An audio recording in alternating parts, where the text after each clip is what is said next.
दोस्तों बिहार के अभी सभी गांव में भूमि सर्वे की जो काम है वो कराई जा रही है। भूमि सर्वे वाली जो काम है इसमें बहुत सारे लोगों को कई सारे अलग अलग डाउट है। अभी मैं इस वीडियो में एक वीडियो दिखा रहा हूँ। जो वीडियो बगल में देख पा रहे होंगे, कानूनगो सर ने अभी हाल ही में जो ग्राम सभा लगाया था, जो लोगों की समस्या है, एक्चुअल जो समस्या है वो बिल्कुल सटीक ढंगों से कानूनगो सर अभी आपको बताएंगे। मैं वो वीडियो पूरा प्ले करूंगा। ये वीडियो आपसे निवेदन है कि आप पूरा देखिए। कहीं भी कोई डाउट है, भूमि सर्वे आपको समझ नहीं आ रहा है कि भाई भूमि सर्वे क्या है, इसका फॉर्म कैसे भरना होता है, मान लीजिए कोई आपकी बहन बेटी है, आप चाहते हैं उसका हिस्सा नहीं देना, तो उस स्थिति में क्या करनी होगी, तमाम गाइडलाइन सर अभी बताएंगे। सर का कई सारा वीडियो देखा होगा, सर का बताने का अंदाज तो काफ़ी अच्छा है ही। अगर आप वीडियो देखेंगे तो आप खुद भी आप बताएंगे। आप एक प्यारा सा कमेंट भी सर के लिए ज़रूर कीजिएगा कि आपको समझाने का तरीका कैसा लग रहा है। फिलहाल अभी वो वीडियो देखिए। अगर भूमि सर्वे से संबंधित किसी भी प्रकार की कोई समस्या है तो ये वीडियो आपके लिए रामबाण होने वाली है। एक वीडियो को देखिए, इसके अलावा कोई वीडियो देखने की आपको आवश्यकता ही नहीं होगी। आइए वीडियो मैं प्ले करता हूँ। आज की इस आम सभा में उपस्थित बनौल पंचायत के तमाम वासी, आपके पंचायत के सभी जनप्रतिनिधि एवं पूर्व जनप्रतिनिधि, सभी का इस आम सभा में मेरी तरफ से हार्दिक अभिनंदन है। मेरा नाम सैयद महबूब रजा और मैं आप लोगों का यहाँ पर कानूनगो हूँ। जैसा कि आप लोगों को पता होगा कि पूरे बिहार में सर्वे का काम शुरू हुआ है। इससे पूर्व भी आपके बनौल पंचायत में एक आम सभा का आयोजन किया गया था।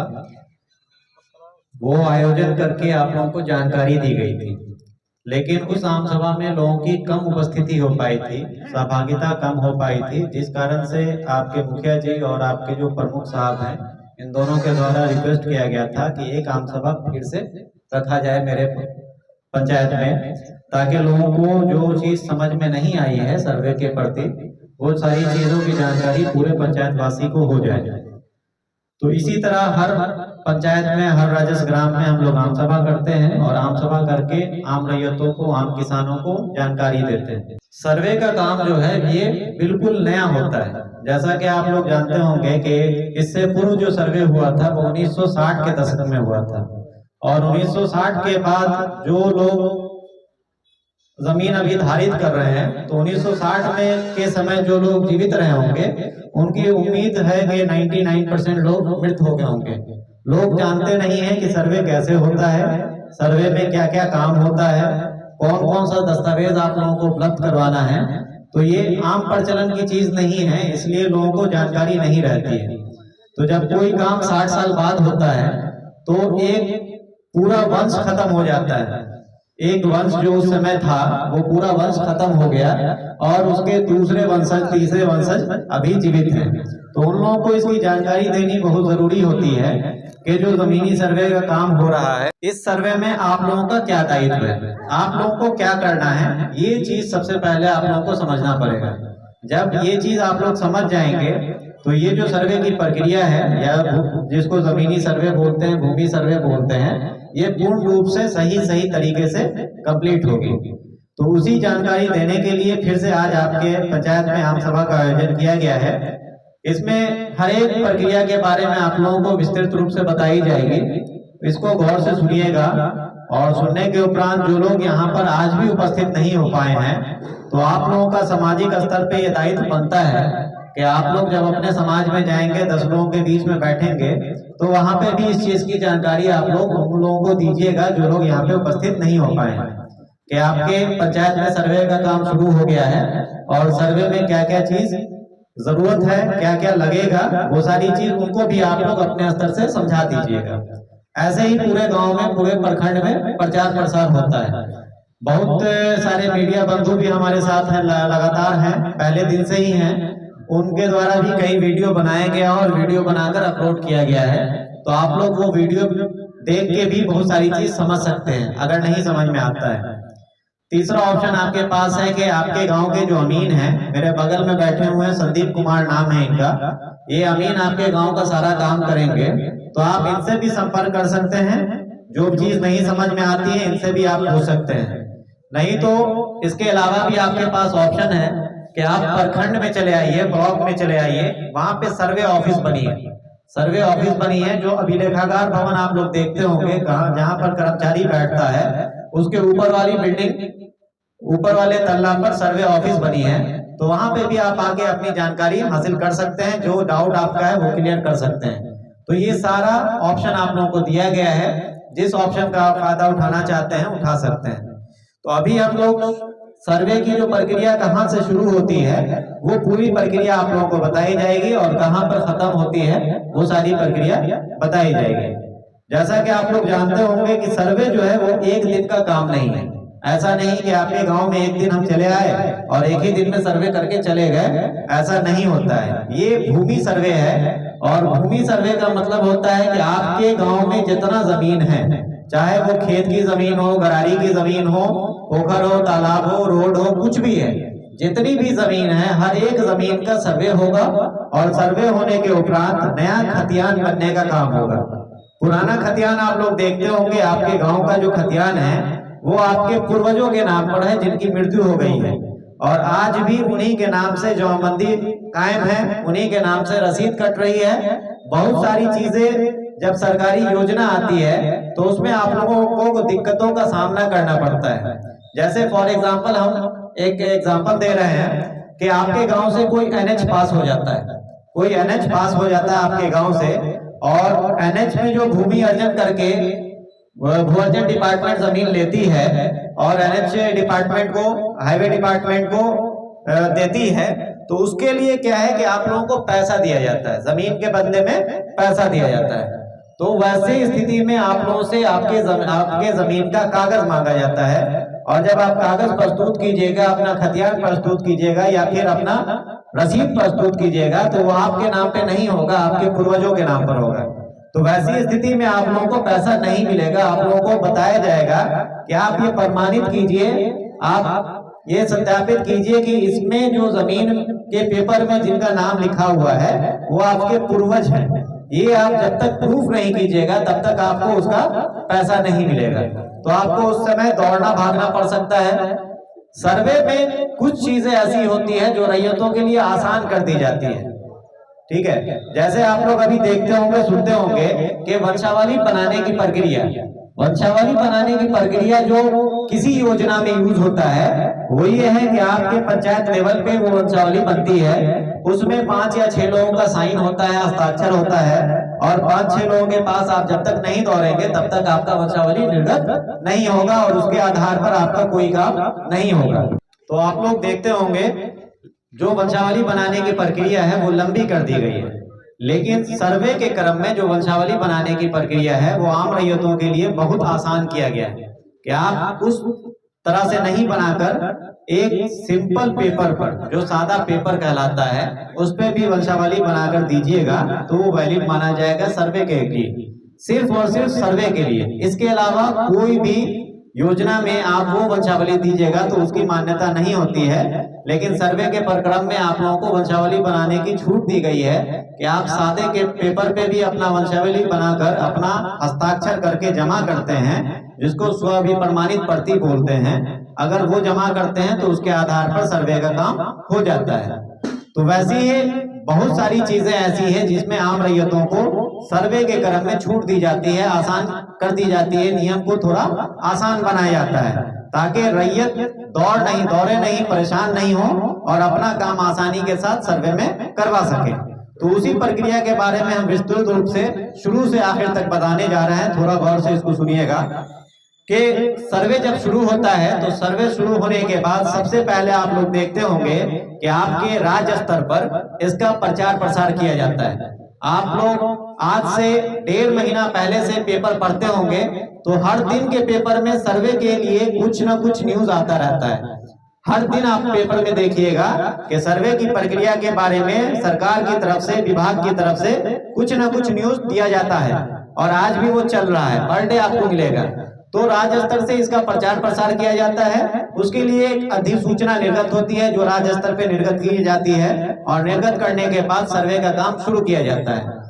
राज्य स्तर के बाद फिर आपके जिला स्तर पर एक नोटिस निकलती है। उस नोटिस में सारा डिटेल लिखा रहता है कि आपके राजस्व ग्राम में जो थाना नंबर आपका है, इसमें सर्वे का कार्यक्रम शुरू किया जा रहा है। सभी आम रैयतों को, आम किसानों को, भूधारियों को यह सूचित किया जाता है कि अपने अपने जमीनों का सीमांकन कर लें। सीमांकन का मतलब हुआ कि मेर वगैरह जो आप डालते हैं अपने खेत पर, वो मेर अगर नहीं है तो वो मेर बांध लें, टूटा फूटा अगर है तो उसको सही कर लें। तो सीमांकन करने से ये होगा कि जब आपके जमीन पर हमारे कर्मी जाएंगे, सर्वे कर्मी जाएंगे, तो आप बता सकते हैं कि यहाँ से लेके यहाँ तक मेरी जमीन है, मेरे दखल में है, इसका नक्शा इसके अनुसार बना दीजिए। अगर उसका प्रमाण आपके पास है, आपका उस पर दखल है, तो आपका उसके अनुसार नक्शा बन जाएगा। तो उस नोटिस में ये चीज लिखी रहती है कि अपने अपने जमीन का सीमांकन कर ले। जो भी बंटवारा वगैरह है वो बंटवारा करके उसका शेड्यूल बनाकर अपने पास सुरक्षित रख लें।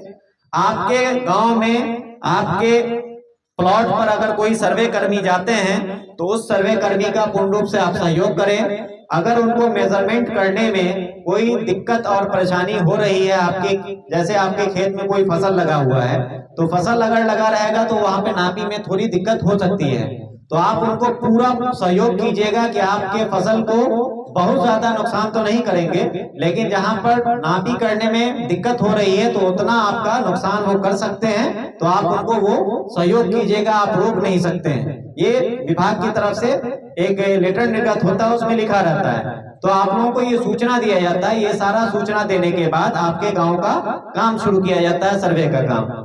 सर्वे का काम शुरू होने के लिए गांव स्तर पे हम लोग आपके जो जनप्रतिनिधि होते हैं उनके माध्यम से एक आम सभा का आयोजन करवाते हैं, और आम सभा का आयोजन करके सारे आम किसान, आम रैयत, जो बुधारी लोग हैं गांव के, उनको सूचना दिया जाता है, उनको सर्वे के बारे में बताया जाता है। तो वही आम सभा आज फिर से हम लोग कर रहे हैं। ये सर्वे की एक प्रक्रिया है जिसमें आम रैयतों को सारी सूचना दी जाती है।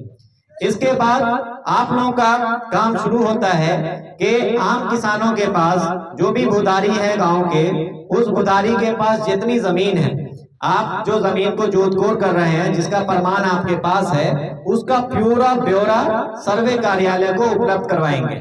ब्यौरा उपलब्ध करवाने के लिए आप लोगों के पास फॉर्म दिया जाता है, जो 3 पेज का फॉर्म आता है। आप लोग देखे होंगे, आपके गांव के बहुत सारे लोग जमा भी किए हैं। 3 पेज का फॉर्म आता है। उस फॉर्म में अपने जमीन का सारा ब्यौरा भर के आपको सर्वे कार्यालय में जमा करना पड़ेगा। वो फॉर्म के आधार पर ही अगला सर्वे का काम, जो अगला प्रक्रम है, वो प्रक्रम पूरा किया जाता है। तो आप लोग वो फॉर्म भरिएगा। फॉर्म भरने का तरीका एक बार हम बता दे रहे हैं, उस चीज को गौर से थोड़ा सुन लीजिए। अलग अलग लोग आते हैं कार्यालय में कि सर हमको फॉर्म भरने नहीं आता, बता दीजिए। तो अभी हम आप लोगों को फॉर्म भरने का तरीका बता दे रहे हैं, वो आप लोग गौर से सुन लीजिए। तो आपको बार बार दौड़ने की जरूरत नहीं पड़ेगी, किसी से पूछने की जरूरत नहीं पड़ेगी। वो 3 पेज का फॉर्म है। उसमें पहला फॉर्म जो है वो प्रपत्र 2 कहलाता है, फॉर्म 2 कहलाता है, जो 1 पेज का है। और दूसरा फॉर्म जो है वो प्रपत्र 3-1 कहलाता है, जो 2 पेज का है। प्रपत्र 3-1 या फॉर्म 3-1 उसको बोल सकते हैं, ये 2 पेज का है। तो आपको ये तीनों फॉर्म भरना है। लेकिन वैसी स्थिति में जिस जमीन के मालिक, जिस जमीन का केवाला आपके नाम से है और आप जीवित हैं, तो आपको फॉर्म 3-1 भरने की जरूरत नहीं है। आपको सिर्फ और सिर्फ फॉर्म 2 भरना है। और वैसे लोग जिनके पास पूर्वजों के नाम की जमीन होगी, जो आपके बाबा, परबाबा या पिताजी के नाम पे जमीन है और उनकी मृत्यु हो गई है, तो ऐसी स्थिति में आपको तीनों पेज का फॉर्म भरना है। फॉर्म 2 भी भरना है और फॉर्म 3-1 भी भरना है। लेकिन एक केस ऐसा बनता है जिसमें आपके नाम पे जमीन है और आप जिंदा हैं, अभी आप ही उसको जोत कोड़ रहे हैं, तो वैसे लोग सिर्फ फॉर्म 2 भरेंगे, फॉर्म 3-1 नहीं भरेंगे। ठीक है। तो फॉर्म 2-1 जो है वो 1 पेज का फॉर्म है। उसमें सबसे ऊपर देखिएगा आप लोग, लिखा रहता है राजेश ग्राम का नाम। राजेश ग्राम उसको कहते हैं जिस राजेश ग्राम में आपकी जमीन है। गांव और राजेश ग्राम दोनों में फर्क है। आपका जो ग्राम है और राजेश ग्राम दोनों में फर्क है। सर्वे डिपार्टमेंट में, सर्वे में कई गांवों को मिलाकर भी एक राजेश ग्राम बनाया जाता है और एक गांव भी एक राजेश ग्राम कहलाता है। तो वो पहले से सीमांकन किया हुआ है। जो सीमांकन पहले से किया हुआ है, जो राजेश ग्राम में आपकी जमीन है, वो राजेश ग्राम का नाम वहां पर दर्ज कीजिएगा। ऐसा हो सकता है कि आपकी जमीन 2 गांव, 3 गांव, 4 गांव में हो सकती है। तो अगर आपकी जमीन 2 राजस्व ग्राम में, 3 राजस्व ग्राम में है, तो हर राजस्व ग्राम के लिए आपको अलग अलग फॉर्म भरना पड़ेगा। एक राजस्व ग्राम में जितनी भी जमीन है वो एक फॉर्म में भराएगा। अगर दूसरे गांव में आपकी जमीन है तो उसके लिए फिर दूसरा फॉर्म इस्तेमाल करना पड़ेगा आप लोगों को। तो सबसे पहला जो ऑप्शन है उसमें वो राजस्व ग्राम का नाम है। तो जिस राजस्व ग्राम में आपकी जमीन है उस राजस्व ग्राम का नाम वहां पर दर्ज करना है। उसके बाद दूसरा ऑप्शन आता है थाना नंबर। थाना नंबर एक्चुअल में हम लोग बोलते हैं कि हर एक राजस्व ग्राम को एक नंबर दिया जाता है। नंबर देने से फायदा ये है, जैसे आप लोग देखते होंगे कि आपके ही अंचल में या आपके ही पंचायत में एक ही नाम का 2 गांव हो सकता है। जैसे फॉर एग्जांपल हम बात करें खरका, आपके अंचल में एक पंचायत है खरका, नाम सुने होंगे खरका बसंत का। वहां पर ब्रह्मोत्तर गांव है, ब्रह्मोत्तर एक गांव है, वो राजस्व ग्राम अलग अलग है और तीनों राजस्व ग्राम का नाम ब्रह्मोत्तर है। तीनों राजस्व ग्राम का नाम ब्रह्मोत्तर है। तो अगर हम ऐसे नॉर्मली बात करेंगे कि ब्रह्मोत्तर गांव में मेरी जमीन है, तो ये चीज समझ में नहीं आएगी कि कौन से ब्रह्मोत्तर गांव में आपकी जमीन है। तो उसी चीज को पहचान के लिए कि अगर नाम सेम हो जाए किसी 2 गांव का, तो एक नंबर दे दिया जाता है हर एक राजस्व ग्राम को कि उस नंबर से आप पहचान सकते हैं कि किस राजस्व ग्राम की बात हो रही है। तो उसी को हम लोग थाना नंबर बोलते हैं। जैसे आपका बनौल राजस्व ग्राम है तो बनौल के लिए भी एक थाना नंबर अलग से दिया गया है। तो वही थाना नंबर जो आपके राजस्व ग्राम का इस्तेमाल होता है, जो जामबंदी में इस्तेमाल होता है, जो आपके केवाला में इस्तेमाल होता है, जो आपके खतियान में इस्तेमाल होता है, वो थाना नंबर वहां पर दर्ज कर देना है अपने राजस्व ग्राम का देखकर। अलग अलग राजस्व ग्राम के लिए अलग अलग फॉर्म भरना है और अलग अलग नाम दर्ज करना है। उसके बाद अगला कॉलम आता है हल्का नंबर। ये हल्का नंबर जो है ये आपको जामबंदी में इस्तेमाल होता था। पूर्व में जो जामबंदी कायम होती थी तो उसमें इस्तेमाल होता था। इस बार के सर्वे में हल्का नंबर का कोई कंसेप्ट नहीं है, तो आप उस कॉलम को खाली छोड़ दीजिए, हल्का नंबर भरने की जरूरत नहीं है। उसके नीचे एक कॉलम आता है पुलिस थाना, कि पुलिस थाना आपका कहाँ है। आपका पुलिस थाना जो है वो बोखरा में है। अब बोखरा भी थाना बन गया है, तो पुलिस थाना आप बोखरा लिखिएगा। आपका अंचल बोखरा है, अंचल में बोखरा लिखिएगा। आपका जिला सीतामढ़ी है, जिला में सीतामढ़ी लिखिएगा। ऐसी भी बात हो सकती है कि एक ही आदमी की जमीन बोखरा अंचल के बाहर भी हो सकता है। बगल में नानपुर अंचल है तो वहां भी आपकी जमीन हो। उसके अलावा अगल बगल में पुपरी अंचल है, वहां भी आपकी जमीन हो। तो हर अंचल के लिए अलग अलग फॉर्म भरना है और वो फॉर्म उस अंचल में जमा होगा। बोखरा अंचल का जो भी फॉर्म होगा वो बोखरा अंचल में जमा होगा और आपका दूसरा जो भी अंचल है वो अंचल का फॉर्म दूसरे अंचल में जमा होगा जहां की जमीन रहेगी। तो ऊपर में आप इतना डिटेल भर दिए। ये डिटेल भरने के बाद नीचे में 11 कॉलम का एक टेबुलर कॉलम रहता है, टेबल बना रहता है 11 कॉलम का। वो 11 कॉलम में अलग अलग डिटेल भरना है। सबसे पहला जो कॉलम है वो कॉलम है रैयत का नाम, सहिस्सेदार का नाम एवं पिता का नाम। रैयत उस आदमी को बोलते हैं जो जमीन धारित करता है, जो जमीन जोत कोर कर रहा है। सर्वे के लैंग्वेज में किसान को, जो आम किसान होते हैं, उनको रैयत बोला जाता है। रैयत का मतलब है कि आप किसी की जमीन को जोत रहे हैं। जमीन आपके गांव में जो भी है उसके एक्चुअल मालिक आप नहीं हैं। आम लैंग्वेज में ये कहा जाता है कि जमीन के मालिक हम हैं, लेकिन सरकारी रूल में अगर आइएगा तो आपके पूरे बिहार में जितनी भी जमीन है उस जमीन के प्योर मालिक आप नहीं हैं। प्योर मालिक सिर्फ एक आदमी है जो बिहार सरकार है, और बिहार सरकार आप लोगों को जमीन दिए हुई है।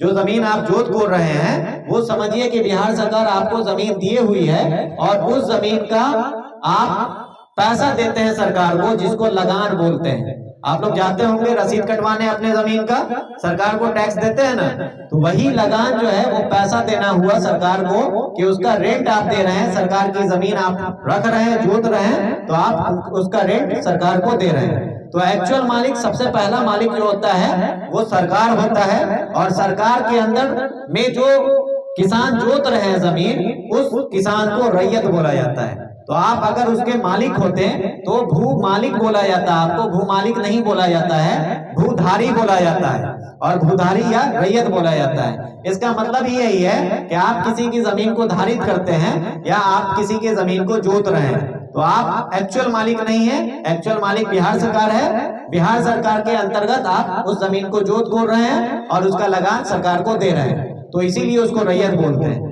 तो रैयत का नाम का मतलब ये हुआ कि जो किसान अभी उस जमीन को जोत रहा है, उस रैयत का नाम। रैयत एक भी हो सकते हैं और एक से ज्यादा भी हो सकते हैं। जैसे एग्जाम्पल के तौर पर हम बताएं कि अगर आपके नाम से कोई केवाला की जमीन है, अगर वो आपके नाम से पर्सनल है तो आप एक रैयत हो गए। लेकिन अगर उसी जगह पर केवाला में 2 भाई 3 भाई के नाम से केवाला है और उन चारों भाइयों का, तीनों भाइयों का नाम केवाला पे दर्ज है, तो वैसी स्थिति में 4 भाई या 3 भाई जिनका नाम केवाला पे दर्ज है, वो सारे रैयत होंगे, वो सारे हिस्सेदार होंगे उस जमीन के। या फिर आपके पूर्वजों के नाम पे जमीन है और पूर्वज की जमीन को आप लोग अभी जोत रहे हैं वर्तमान में, उसका कोई बंटवारा नहीं हुआ है, तो वैसी स्थिति में जितने भी जीवित वंशज हैं उस पूर्वज के, वो सारे लोग उसके जमीन के रैयत होंगे और सारे लोग उसके हिस्सेदार होंगे।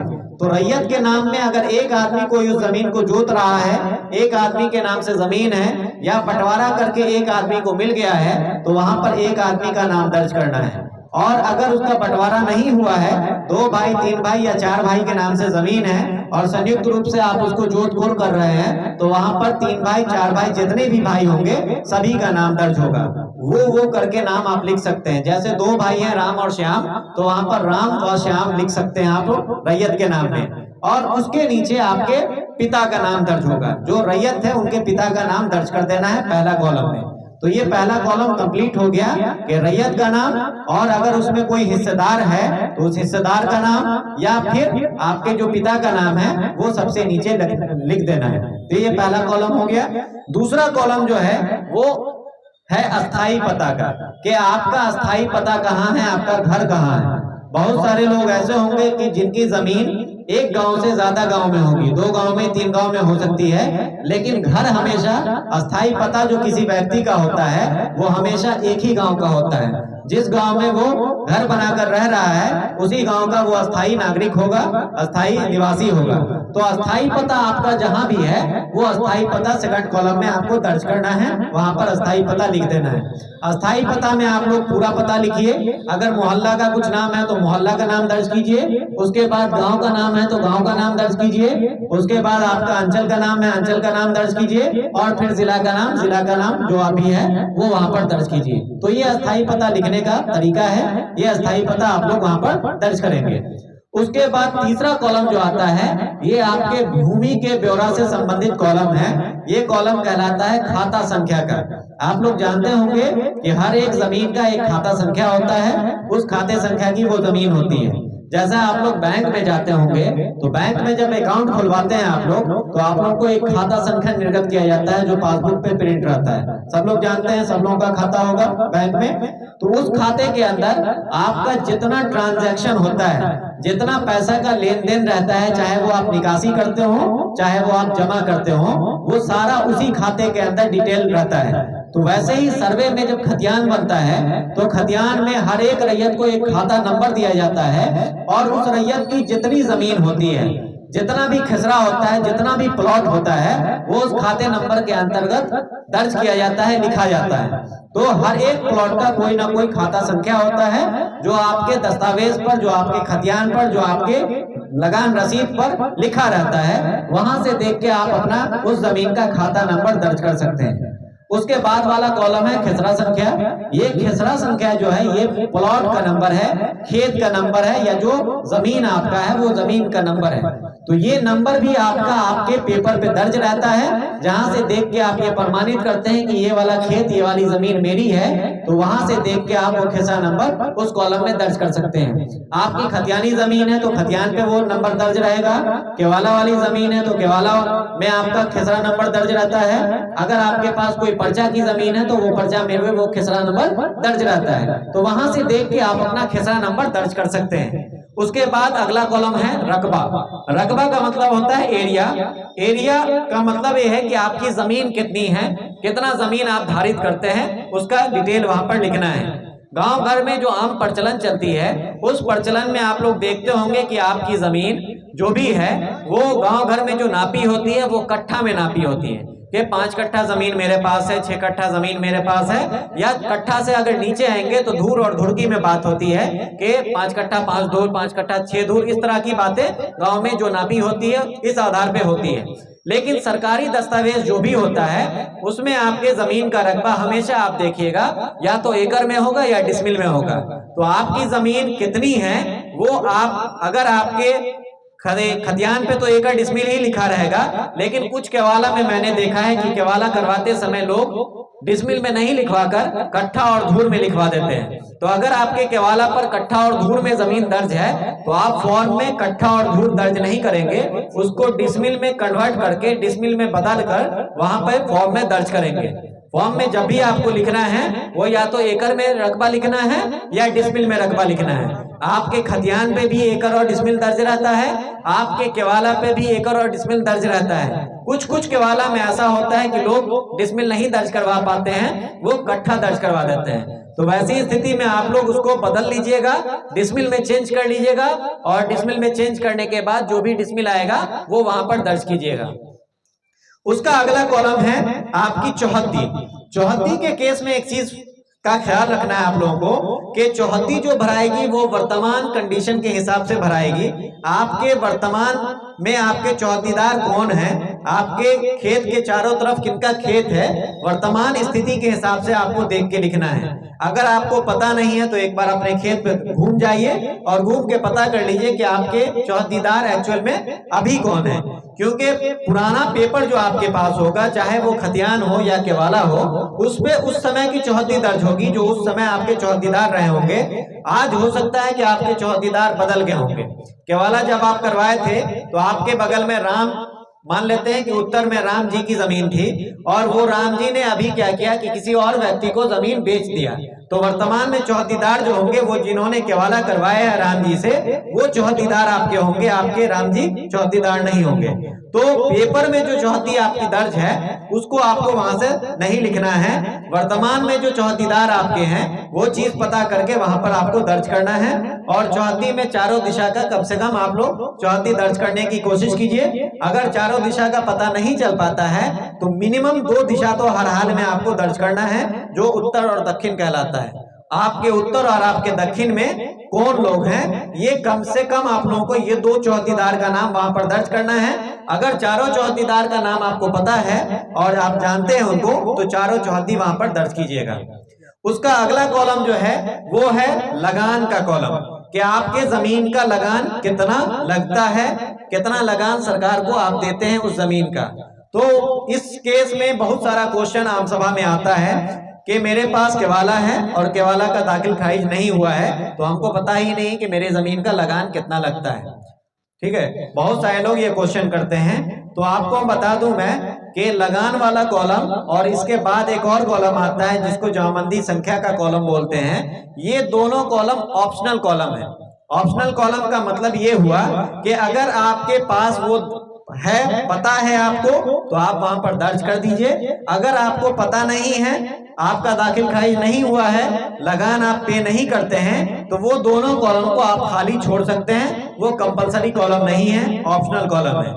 अगर आपके पास वो चीज है, लगान कटाते हैं, लगान देते हैं सरकार को, लगान रसीद आपके पास है, जमाबंदी संख्या आपको पता है, तो ये दोनों चीज वहां पर दर्ज कर दीजिए। और अगर आपका लगान नहीं फिक्स हुआ है, आपका दाखिल खारिज नहीं हुआ है, तो आपको घबराने की जरूरत नहीं है, वो दोनों कॉलम को आप खाली छोड़ सकते हैं। आपके जमीन का सत्यापन हम लोगों के स्तर से किया जाएगा।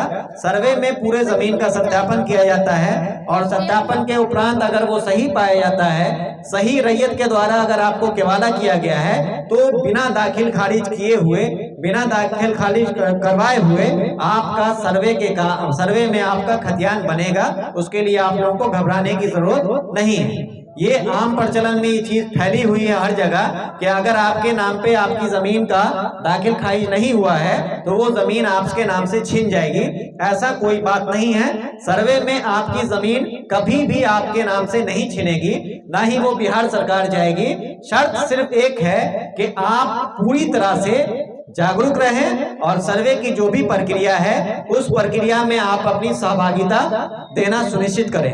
अगर आप घर सोए रहिएगा, आप अपना पेपर मेरे पास लाके जमा नहीं कीजिएगा, आप अपना प्लॉट का दखल मुझे नहीं दिखाइएगा, नहीं बताइएगा, तो फिर आपको परेशानी का सामना करना पड़ सकता है। लेकिन अगर आप अपना सारा पेपर सर्वे कार्यालय में जमा कर रहे हैं, जो सर्वे कर्मी आपके गांव के हैं उनको जमा कर रहे हैं, आप अपने प्लॉट पे जाकर उनको दखल अपना बता दे रहे हैं कि जमीन पे मेरा दखल कब्जा है, प्लॉट का सत्यापन करवा ले रहे हैं, तो यकीन मानिए 100% आपकी जमीन आपके हाथ से जाने वाली कभी नहीं है। अगर आप उस जमीन के सही मालिक हैं, आपके पास उस जमीन का सही प्रमाण है, सही पेपर आपके पास है, तो आपके नाम से उसका हर हाल में खाता खुलेगा, खतियान आपके नाम से बनेगा। वो जमीन किसी दूसरे और तीसरे के नाम पे नहीं जाएगा। जैसा कि आप लोग पूर्व के सर्वे में सुने होंगे कि 1960 के सर्वे में क्या हुआ है कि जमीन आपकी है, केवाला आपके पूर्वजों ने करवा लिया और केवाला करवाने के उपरांत घर पे बैठे रहे, घर पे सोए रहे और वो पुनः वो जमीन, उसका खाता, उसका जो खतियान है, वो जो जमीन बेचा है, जिसने केवाला करवाया है, उन्हीं के नाम पर दर्ज हो गया। वो सिर्फ इसलिए दर्ज होता है कि जैसे आप ने किसी जमीन का केवाला करवाया तो केवाला की कॉपी सर्वे कार्यालय के पास उपलब्ध नहीं होती है। केवाला जो भी आप करवाते हैं उस केवाला की कॉपी सर्वे कार्यालय के पास उपलब्ध नहीं रहती है। सर्वे कार्यालय के पास आपका, आपके गांव का, आपके अंचल का खतियान उपलब्ध रहता है, आपके गांव का पंजी 2 जो है, जमाबंदी पंजी, वो उपलब्ध रहता है। उसके आधार पर हम लोग सर्वे करते हैं। तो अगर आपने किसी जमीन का केवाला करवाया है, खतियानी रैयत से केवाला करवाया है, या उसके वंशज से केवाला करवाया है, या फिर इसके बीच में 2-3 कड़ी में केवाला हो गया है, तो जब तक आप मुझे केवाला लाके नहीं देंगे तब तक ये पता नहीं चलेगा कि आप इस जमीन के मालिकाना हक रखते हैं, आप इस जमीन के मालिक हैं। तब तक हम उस जमीन के मालिक भाई उन्हीं को समझेंगे जो खतियानधारी है, जिनका नाम खतियान में पूर्व से दर्ज है। उनके जो जीवित वंशज होंगे उन्हीं को उस जमीन का मालिक माना जाएगा जब तक मेरे पास केवाला नहीं आएगा। तो केवाला धारी वाले, केवाला जो भी जमीन, केवाला वाला जमीन रखते हैं, जो भी आम किसान है, आम रैयत है, तो वो सारे लोग अपना अपना केवाला जो भी फॉर्म बताया जा रहा है, इस फॉर्म के साथ सर्वे कार्यालय को उपलब्ध करवाना सुनिश्चित करेंगे, ताकि वो जो जमीन है वो पूर्व रैयत पे नहीं जाए, वो आपके नाम पर दर्ज हो। जो केवाला आपने करवाया है उसके आधार पर आपको उसका मालिकाना हक मिल जाए। ठीक है, तो आपको ये चीज एकदम जग के रहना है कि सर्वे की जो भी प्रक्रिया है, जो समय बताया जाएगा, उस समय के भीतर खास करके केवाला वाले को मैं ये जागा रहा हूँ कि केवाला जिन्होंने करवाया है वो सारे लोग एकदम जग कर रहिए कि आपका केवाला सर्वे ऑफिस में हर हाल में जमा हो जाए। वो छूट जाएगा तो फिर ऐसा कंडीशन भी हो सकता है कि अगर आपके नाम पे जमाबंदी कायम नहीं है, आपके नाम से केवाला है और वो केवाला मेरे पास नहीं आया है, तो जिनके नाम से पूर्व में जमाबंदी कायम है या जिनके नाम से पूर्व में खतियान दर्ज है, उनके जीवित वंशज के नाम पे वो जमीन चली जाए, तो फिर आपको दावापत्ति के क्रम में फिर से आना पड़ेगा, तो उसमें आपको परेशानी का सामना झेलना पड़ सकता है। तो अभी जो प्रक्रिया है, इस प्रक्रिया में अपना केवाला आप लोग देना सुनिश्चित करेंगे। सारे केवालाधारी लोग, खतियानी लोग तो देंगे ही देंगे, लेकिन केवालाधारी लोगों को थोड़ा ज्यादा जागरूक रहना है, क्योंकि उनका रिकॉर्ड सर्वे कार्यालय के पास नहीं होता है। वो रिकॉर्ड आपका जो रजिस्ट्री ऑफिस होता है सिर्फ उन्हीं के पास रहता है, उसके अलावा कहीं रिकॉर्ड उसका नहीं रहता है। तो आप लोगों को केवाला हर हाल में प्रस्तुत करना पड़ेगा और प्रस्तुत करवा के अपना काम करवाना पड़ेगा। तो मैं बता रहा था आप लोगों को चौहदी के बारे में कि चौहदी में जो अभी वर्तमान में आपके चौहदीदार हैं उनका नाम दर्ज कीजिएगा। दर्ज करने के बाद आपका लगान रसीद अगर निर्गत हो रहा है तो वहां पर दर्ज कीजिए। अगर लगान नहीं दर्ज हो रहा, नहीं कटा रहे हैं, आपके नाम पे दाखिल खारिज नहीं हुआ है, तब भी आपको घबराने की जरूरत नहीं है। उसका सत्यापन हम लोग अपने स्तर से करवाएंगे और अगर आपका पेपर सही पाया जाएगा तो आपके नाम से खतियान बनेगा हर हाल में। उसका अगला कॉलम है, ये इस फॉर्म का सबसे महत्वपूर्ण कॉलम है।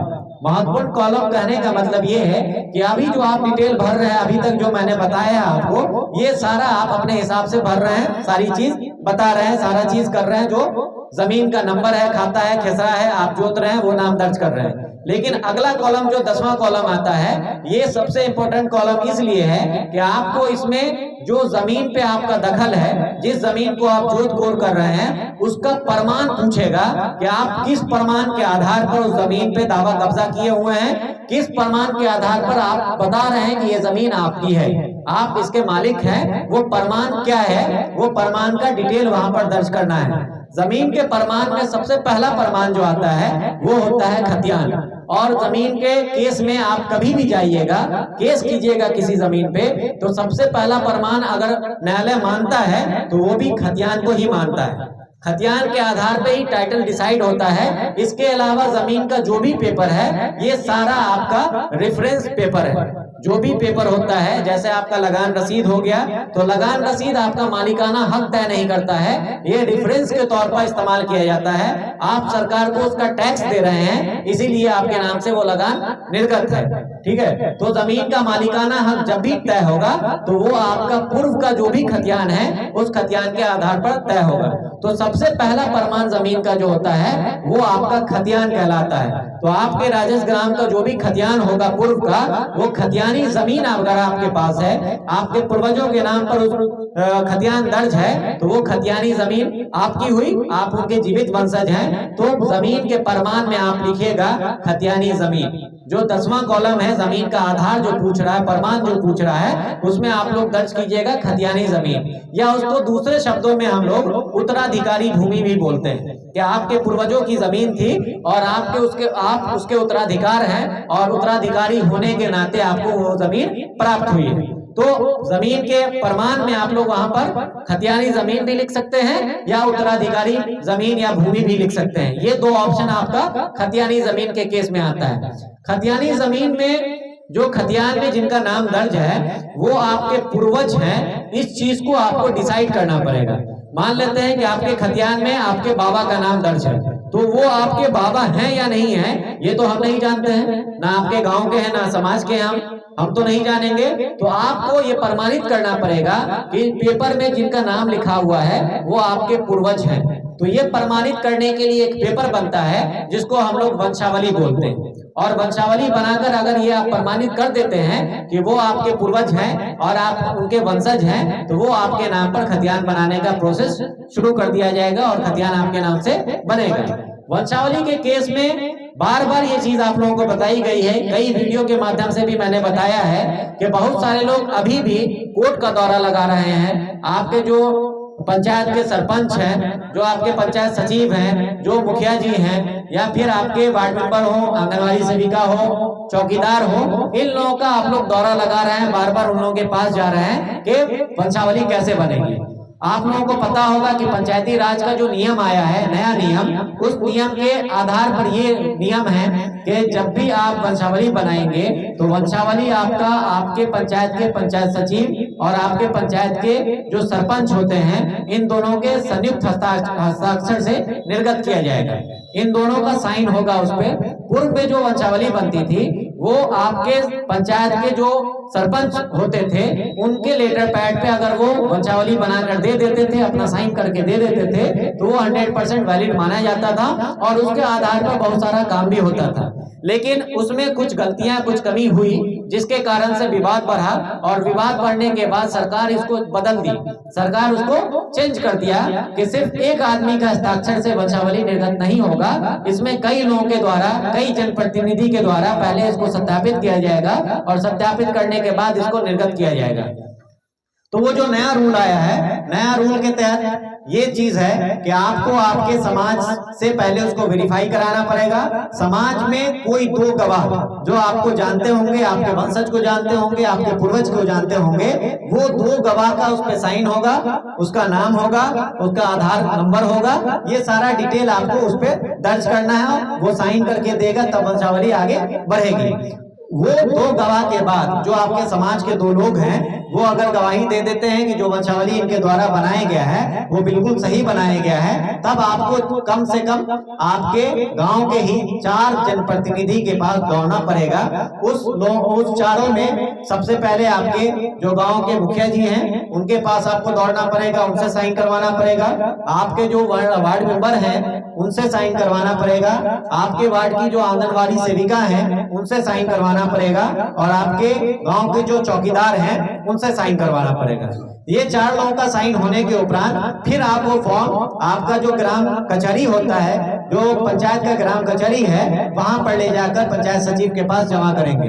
पंचायत सचिव उसको अपने स्तर से वेरीफाई करता है, और वेरीफाई करने का नियम ये है कि आपसे फर्स्ट क्लास मजिस्ट्रेट का एक एफिडेविट मांगता है कि आप फर्स्ट क्लास मजिस्ट्रेट का एक एफिडेविट इस आवेदन के साथ संलग्न करें। इस आवेदन के साथ संलग्न करने के बाद वो एफिडेविट लगाने के बाद फिर एक आम सूचना निर्गत होता है। आपके समाज में, आपके गांव में वो आम सूचना चिपकाया जाता है। उस पे दर्ज रहता है कि फलाने आदमी के द्वारा ये वंशावली प्रस्तुत की गई है। अगर किसी भी ग्रामीणों को इस पर कोई आपत्ति है, इस वंशावली में किसी का नाम छूटा हुआ है या फिर कुछ छिपाया गया है, तो वैसे स्थिति में आप लोग कार्यालय को इसकी सूचना दें, और सूचना देने के उपरांत फिर उसका सत्यापन होता है। सत्यापन होने के बाद तब आपके पंचायत के जो पंचायत सचिव हैं और जो सरपंच साहब होते हैं, इन दोनों के संयुक्त हस्ताक्षर से ग्राम कचहरी के लेटर पैड पे वो वंशावली निर्गत की जाती है। तो ये सारा प्रोसेस जो है ये काफी लेंदी प्रोसेस हो जाता है, और इसमें ज्यादा समय भी लगता है, आपको भाग दौड़ भी ज्यादा करना पड़ता है। लेकिन सर्वे के क्रम में ये सारी चीजों से छूट दी गई है आप लोगों को कि आपको न तो फर्स्ट क्लास मजिस्ट्रेट का एफिडेविट बनाना है, ना ही आपको किसी जनप्रतिनिधि के पास दौड़ना है। इसमें छूट ये दी गई है कि आप किसी सादे पेपर पे, कोई भी सादा पेपर उठाइए, उसपे खतियान में जितने लोगों का नाम दर्ज है या केवाला में जो भी आपके पूर्वजों का नाम दर्ज है, वहां से वंशावली शुरू कीजिए, और वर्तमान में जहां पर जीवित रैयत आके खत्म हो जाता है वहां पे लाके अपना वंशावली रोक दीजिए। जो जीवित रैयत जहां पे आ जाएगा वहां पे वंशावली रोक देना है, उसके नीचे नहीं लाना है। फॉर एग्जाम्पल, अगर आपके पिताजी जीवित हैं तो वंशावली में सिर्फ और सिर्फ आपके पिताजी का नाम दर्ज रहेगा, पिताजी के नीचे आप लोगों के सारे भाइयों और बहनों का नाम दर्ज नहीं किया जाएगा। तो वंशावली शुरू जो होती है वो पेपर में जिनका नाम है, खतियान में जिनका नाम है या वंशावली केवाला में जिनका नाम है, वहां से आप लोग शुरू करेंगे और खत्म वो जीवित रैयत पे आके हो जाएगा। वो वंशावली बनाने के बाद उस पे सेल्फ अटेस्टेड लिखकर या स्व अभिप्रमाणित लिखकर आप अपना साइन कर देंगे, और साइन करने के बाद वो व्हाइट पेपर वाला वंशावली ही अगर मेरे पास लाके समर्पित करेंगे तो उसके आधार पे आपका सर्वे का काम होगा। उसको हम लोग अपने स्तर से जांच करवाते हैं और उसका वेरिफिकेशन करवाते हैं कि आपके द्वारा जो वंशावली प्रस्तुत किया गया है, जो सर्वे कार्यालय को उपलब्ध करवाया गया है, वो वंशावली बिल्कुल सही है या नहीं है, उसमें कुछ छोड़ा गया है, कुछ छिपाया गया है या नहीं छिपाया गया है। इसकी जांच हम लोग अपने स्तर से करते हैं, और वो जांच करने की प्रक्रिया जो है वो मैं बता दे रहा हूं आप लोगों को कि जैसे आज ये आम सभा हुआ है, सेम ऐसा ही आम सभा आपके गांव में वंशावली के सत्यापन के लिए हम लोग करेंगे। आपके ही समाज के लोग, आपके जनप्रतिनिधि जो भी हैं, वो सारे लोग यहाँ पे उपस्थित रहेंगे। हम आपके द्वारा जो वंशावली प्रस्तुत किया गया है उस वंशावली को आपके इस आम सभा में पढ़ के सुनाएंगे कि ये फलाने रैयत हैं, इनके द्वारा ये वंशावली प्रस्तुत की गई है। आप लोग इसका गवाही दें कि ये जो वंशावली प्रस्तुत की गई है ये बिल्कुल सही है या नहीं है। अगर आप लोगों के द्वारा ये गवाही दे दी जाती है कि हाँ सर, ये इसमें जो भी नाम दर्ज है वो बिल्कुल सही है, कुछ छिपाया नहीं गया है या कुछ कमी छोड़ा नहीं गया है, तो आपके ही समाज के बीच के 2-4 लोगों का साइन उस पे होगा, आपके कुछ जनप्रतिनिधि का साइन उस पे होगा, और साइन करने के उपरांत मेरे सामने ही वो साइन होगा, और साइन करने के उपरांत फिर मेरा साइन होगा, और वो वंशावली सत्यापित मानी जाएगी, और उस सत्यापित वंशावली के आधार पे आपका खतियान दर्ज होगा, खतियान बनेगा। लेकिन अगर उस वंशावली में कुछ कमी पाई जाती है, जैसे आप क्या करते हैं, नॉर्मली समाज में जो चलता है वंशावली में हम देखते हैं, इससे पहले भी जहां जहां सर्वे हुआ है वहां का एक्सपीरियंस हम बता रहे हैं कि लोग समाज में ये करते हैं कि आपके जितने पुत्र हैं उस वंशज में जितने पुत्र हैं सिर्फ उस पुत्र का नाम उस वंशावली पे दर्ज किया जाता है।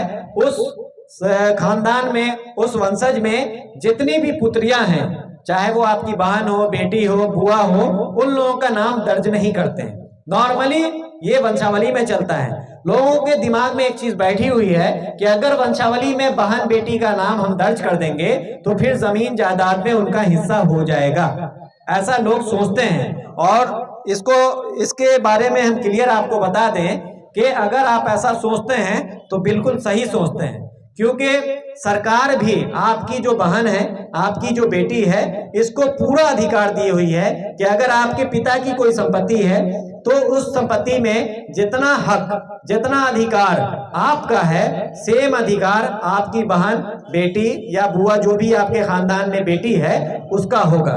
ठीक है, तो अगर आपका हक बनता है तो उसमें बेटी का भी हक बनेगा। लेकिन समाज में एक और प्रचलन है, ये प्रचलन है कि 95% बेटी या बहन या बुआ जो भी हैं आपके समाज में, वो जमीन जायदाद में हिस्सा नहीं लेती। उनके शादी विवाह में इतना खर्च हो जाता है, पिता की संपत्ति का इतना हिस्सा खर्च हो जाता है कि वो लगभग उस संपत्ति के या तो बराबर होता है या कभी कभी उससे ज्यादा भी होता है या उससे कम भी रहता है। तो वैसा मान के चला जाता है कि पिता की संपत्ति का वो हिस्सा उनकी शादी में खर्च हो गया तो उसमें वो हिस्सा खुद से नहीं लेती है।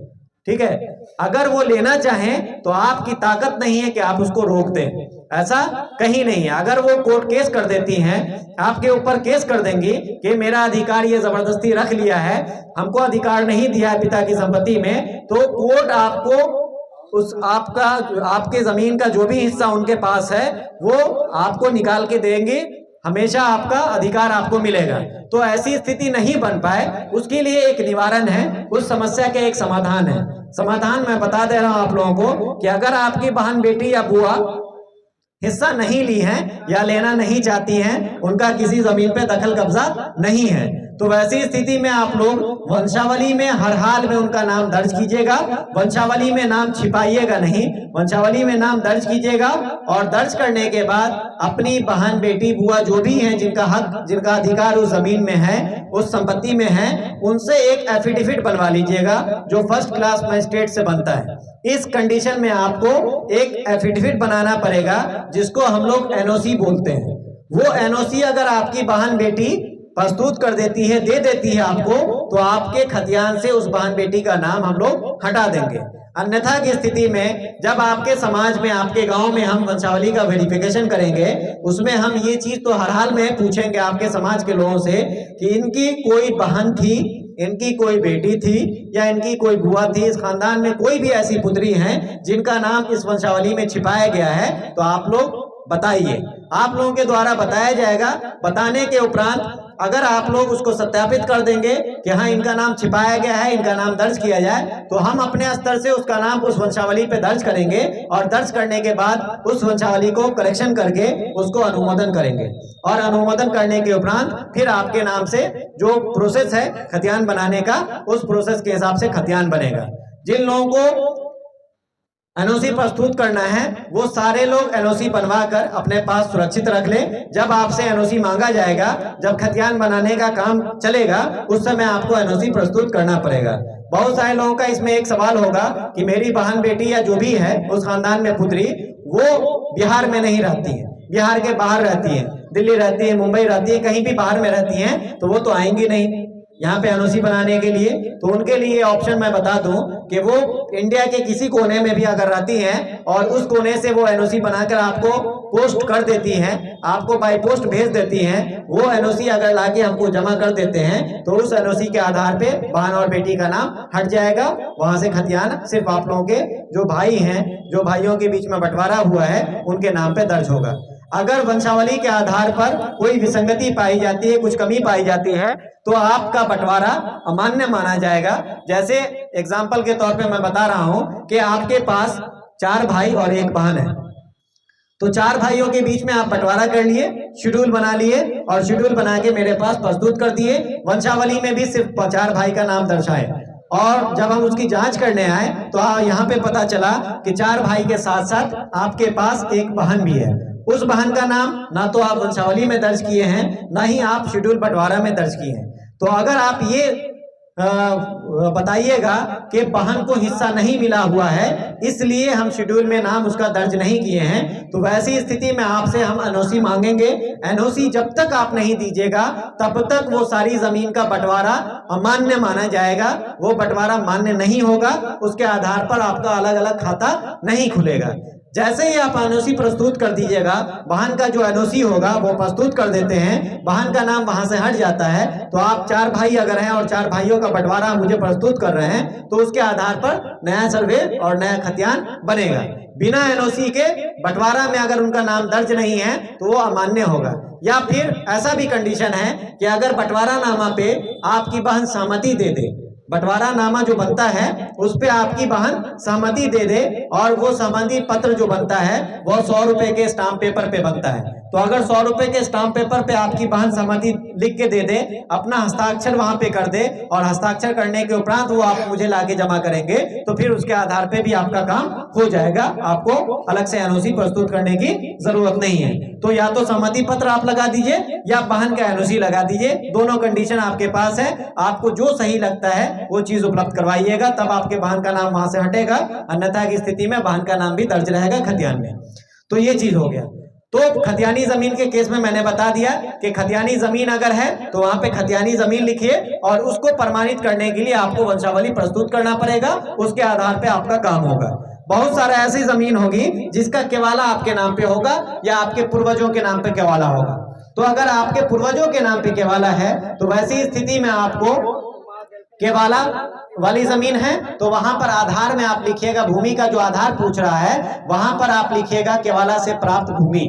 और अगर वही केवाला आपके पूर्वजों के द्वारा क्रय किया गया है या खरीदा गया है, जमीन आपके पूर्वजों के द्वारा खरीदी गई है और उनकी मृत्यु हो गई है, उनका देहांत हो गया है, तो आप वहां पर लिखिएगा पूर्वजों के द्वारा क्रय से प्राप्त भूमि। इससे ये साबित हो जाएगा कि आपके पूर्वजों ने वो जमीन खरीदी है और वर्तमान में आप उसको जोत आबाद कर रहे हैं, आपकी पूर्वजों की मृत्यु हो गई है। तो पूर्वजों के नाम से अगर कोई भी जमीन है तो वैसी कंडीशन में आपको वंशावली लगाना हर हाल में जरूरी है, वैसे कंडीशन में आपको वंशावली लगाना पड़ेगा। उसके बाद बहुत सारी जमीन आप लोग सुनते होंगे कि सरकारी जमीन पे गांव के कुछ लोग बस जाते हैं, सरकारी जमीन पे गांव के कुछ लोग बस जाते हैं, उनके पास जमीन नहीं है, जमीन नहीं होने के कारण सरकारी जमीन कहीं पे खोज ली और वहां पे बसे हुए हैं, या तो वो अपने पूर्वजों के जमाने से ही बसे हुए हैं या हाल फिलहाल में बसे हुए हैं। तो सरकारी जमीन के केस में आप लोगों को एक चीज हम बता दें कि कोई भी सरकारी जमीन जो बिहार सरकार के नाम से उसका खतियान दर्ज है और उस पे आपका दखल कब्जा है, तो वैसी स्थिति में खतियान कभी भी आपके नाम पर दर्ज नहीं होगा, आपके नाम से खतियान नहीं बनेगा। खतियान अगर बिहार सरकार के नाम से दर्ज है तो वैसी स्थिति में अभी वाला नया खतियान भी बिहार सरकार के नाम से ही दर्ज होगा। लेकिन उसमें एक ऑप्शन आप लोगों को दिया गया है सर्वे के क्रम में कि अगर उस बिहार सरकार की जमीन की बंदोबस्ती अगर आपके नाम से या आपके पूर्वजों के नाम से की गई है, बंदोबस्ती पर्चा आपको प्राप्त है, तो वैसी स्थिति में आपका नाम उस खतियान में दर्ज हो सकता है। तो उसके लिए आप लोगों को बंदोबस्ती करवानी पड़ेगी। बंदोबस्ती अगर आपको पूर्व से की गई है तो बंदोबस्ती करने के लिए आपको एक बंदोबस्ती पर्चा निर्गत किया जाता है अंचल से। तो अगर आपके पास वो बंदोबस्ती पर्चा है तो बंदोबस्ती पर्चा के आधार पर आप उस जमीन पे दावा कर रहे हैं, तो आप जमीन के भूमि पे दावा का आधार में लिखिएगा कि बंदोबस्ती पर्चा से प्राप्त भूमि। तो वैसे सारे लोग जो बिहार सरकार पे बसे हुए हैं, जिनका घर बिहार सरकार पे बसा हुआ है, उन लोगों से एक अपील हम करना चाहेंगे कि अगर आपके नाम से उसकी बंदोबस्ती हो गई है तब तो आप सुनिश्चित रहें, आपके नाम से खतियान बनने का प्रोसेस होगा। लेकिन अगर बंदोबस्ती आपके नाम से नहीं हुई है, आप सिर्फ दखल कब्जा करके रखे हुए हैं, तो सारे लोग अपने अंचल के अंचलाधिकारी महोदय जो भी हैं उनको एक आवेदन लिख के दे दीजिए कि इस जमीन पे पूर्वजों के जमाने से ही हम लोग घर बना के रह रहे हैं, हम लोगों के पास इसके अलावा कोई और जमीन नहीं है, भूमिहीन किसान है, तो आप इस जमीन का बंदोबस्त मेरे नाम पर या मेरे पिताजी के नाम पर जो भी हैं उसके नाम पे कर दी जाए, ताकि सर्वे के काम में इस पे मेरा दावा बन सके। तो अगर आपको उस आवेदन के आधार पर बंदोबस्ती पर्चा निर्गत हो जाता है तो बंदोबस्ती पर्चा के आधार पर आपका खतियान बनाने का प्रोसेस हो जाएगा। और अगर बंदोबस्ती पर्चा आपके पास नहीं है तो वो यथावत बिहार सरकार के नाम पे ही रहेगा, वो आपके नाम पे खतियान नहीं बनेगा। तो सारे लोग बंदोबस्ती पर्चा जिनके पास नहीं है वो सारे लोग एक आवेदन अंचलाधिकारी को दे दीजिए और वैसी जमीन जो बिहार सरकार की और आप रह रहे हैं उसका बंदोबस्त करवा लीजिए। कुछ जमीन आप लोग सुनते होंगे कि जमीन जो है वो रैयती जमीन थी, किसी जमींदार की जमीन थी, और जमींदार अपने घर पे काम करने वाले जो जौन मजदूर होते हैं, जो उसका खेती बाड़ी करते हैं, जो घर बार देखते हैं, वैसे लोगों को अपनी जमीन का कुछ हिस्सा बसने के लिए दे देते हैं। आमतौर पे पुराने जमाने में आप लोग देखते होंगे कि जमींदारों के द्वारा बहुत सारे लोगों को बसाया गया है अपने जमीन पे, लेकिन खतियान आज हम जब देखेंगे तो वो खतियान आज भी उसी जमींदार के नाम पे दर्ज है। तो अगर ऐसा कोई कंडीशन है जिसमें एक रैयत अपनी जमीन किसी दूसरे रैयत को दे दिया हो बसने के लिए, रहने के लिए, तो उसके लिए एक पर्चा निर्गत होता है, वो कहलाता है वास्कित पर्चा। तो अगर आपके पास वास्कित पर्चा बना हुआ है, वास्कित पर्चा आपको प्राप्त है, तो उस वास्कित पर्चा के आधार पे भी सर्वे का काम होगा और भूमि पर दावा के आधार पे आप लिखिएगा वास्कित पर्चा से प्राप्त भूमि, वास्कित पर्चा से प्राप्त भूमि। तो ये आपको वास्कित पर्चा के आधार पे भी नया सर्वे हो जाएगा। उसके बाद एक और पर्चा आता है जिसको भूदान का पर्चा बोलते हैं। जो आपके गांव के भूमिहीन किसान हैं, वो भूमिहीन किसान को भूदान कमेटी की तरफ से जमीन बसने के लिए, रहने के लिए दिया जाता है। तो भूदान कमेटी जब भी जमीन देती है तो भूदान का एक पर्चा देती है, उस पर्चा के आधार पे आपका सर्वे का काम होगा। अगर आपके पास भूदान का पर्चा है तो आप वो भी जमा करेंगे और भूमि पे दावा का आधार में आप वहां पर लिखिएगा भूदान पर्चा से प्राप्त भूमि। उसके बाद आप लोग सुनते होंगे पुराने जमाने में बहुत सारे जमींदार लोग थे जिनके पास जमीन बहुत ज्यादा थी, जमीन की कोई लिमिट नहीं थी। 500 बीघा, 600 बीघा, 1000 बीघा, ऐसे ऐसे जमींदार हुआ करते थे जिनके पास इतनी जमीन हुआ करती थी। तो वैसे लोगों के लिए सरकार 1972 में एक रूल लाया था जिसको सीलिंग एक्ट बोलते हैं। सुने होंगे आप लोगों के गांव में कि सीलिंग आया था, सीलिंग का नियम आया था। सीलिंग एक्ट जो है वो हिंदी में भू हदबंदी कानून कहलाती है। भू हदबंदी में एक लिमिट सेट कर दिया गया कि किसी जमींदार के पास या किसी भूदारी के पास जमीन को 4 कैटेगरी में बांट दिया गया कि इस कैटेगरी की इतनी जमीन ही एक भूदारी रख सकते हैं। जैसे घराड़ी की किसी के पास जमीन है तो घराड़ी की जमीन में फिक्स कर दिया गया कि आप इतना लिमिट में ही जमीन रख सकते हैं। अगर इससे ज्यादा घराड़ी की जमीन अगर आपके पास है तो फिर वो सरकार आपसे ले लेगी।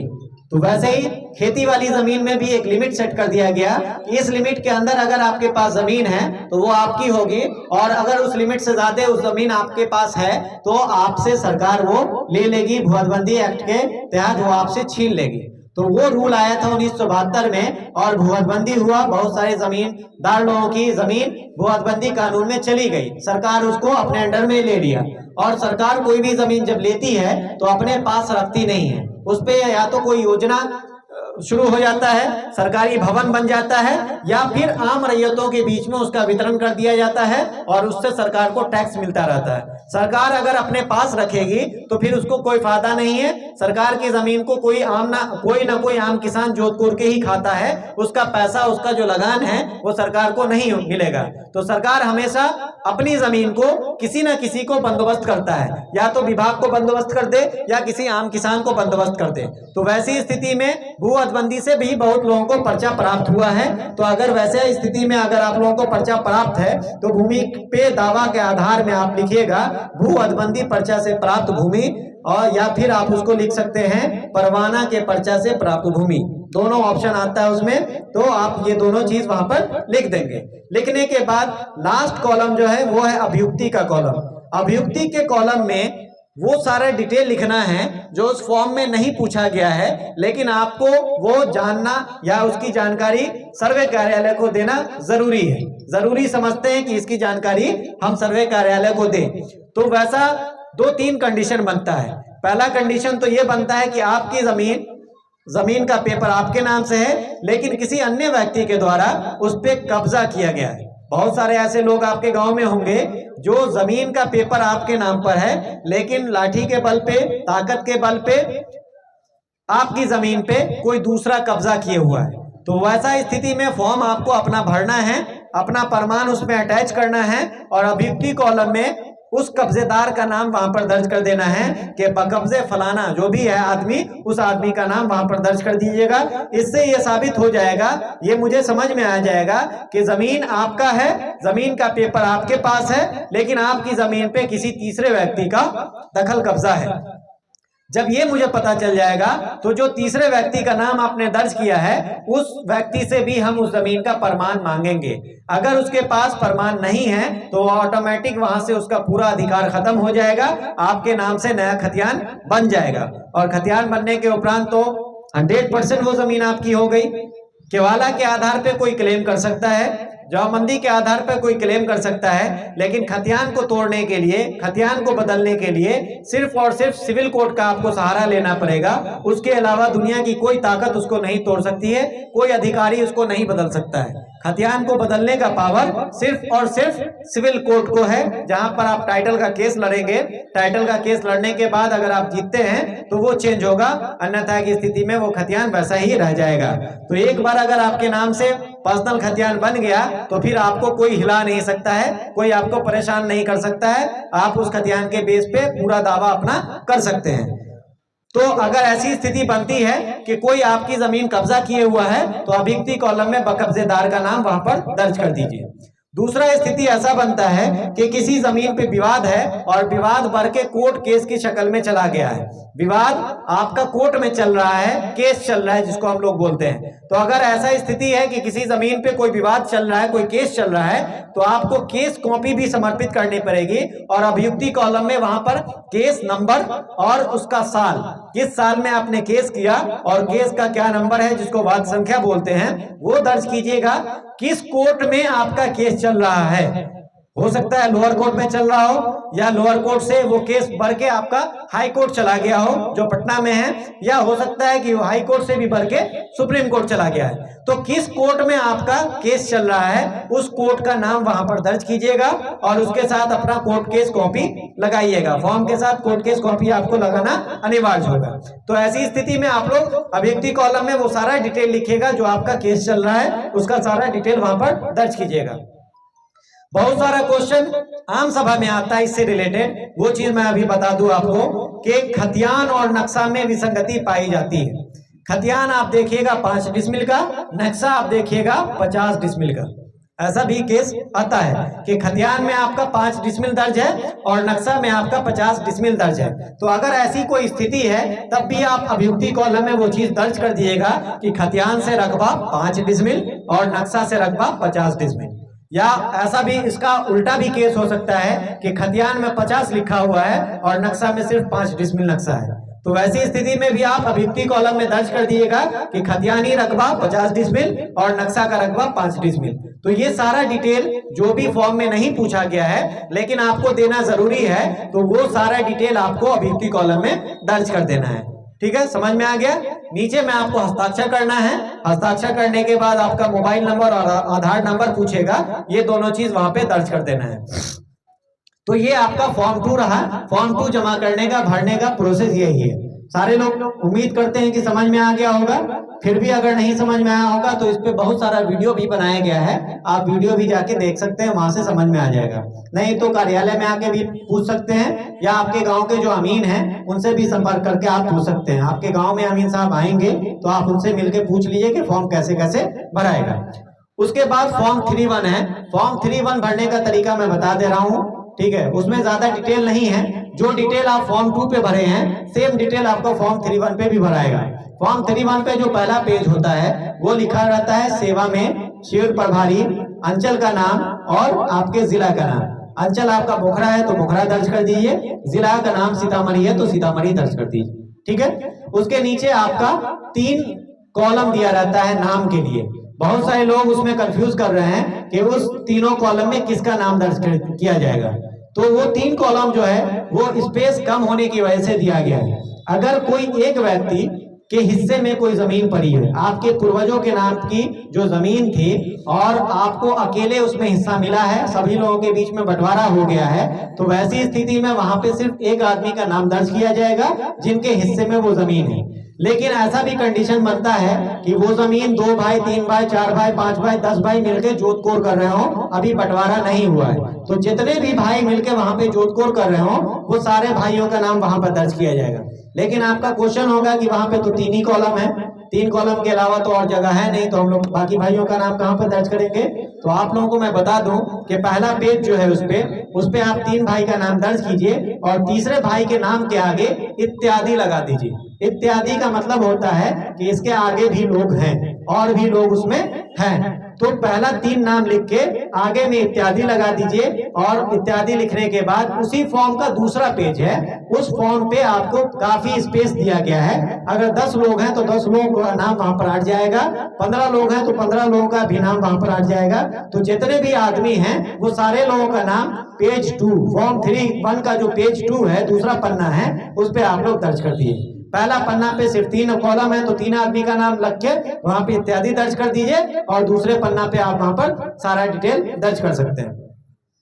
और उसके बाद आपके पिताजी का नाम लिखना है तो पिताजी का नाम लिख दीजिए। आपसे आपका गांव का नाम पूछेगा, राजेश ग्राम का नाम का पूछेगा, आपका अंचल कहाँ है वो पूछेगा, जिला कहाँ है वो पूछेगा और आपकी जाति पूछेगी। जाति इसलिए मांगा जा रहा है कि आप लोग जानते होंगे कि जाति का जो डिसीजन होता है वो आपके खतियान से ही डिसाइड होता है। आप जब भी अंचल में जाइएगा जाति प्रमाण पत्र बनवाने के लिए तो आपसे आपका पुराना खतियान मांगा जाएगा या फिर आपका वो खाता नंबर मांगा जाएगा जिस खाते नंबर में आपके पूर्वजों का नाम है और वहां से मिलान किया जाता है कि आपके पूर्वज किस जाति से बिलोंग करते थे, किस जाति से ताल्लुक रखते थे, वो जाति ही आपकी जाति होगी। जाति कभी बदलती नहीं है, जाति जिस जाति से आप हैं वो जाति ही आपकी, जो आपके पूर्वजों की जाति है वही रहेगी। तो इस खतियान में भी जाति दर्ज किया जाएगा। उसके लिए आपकी जो भी जाति है, पूरे बिहार में 254 तरह की जाति आती है, उस 254 में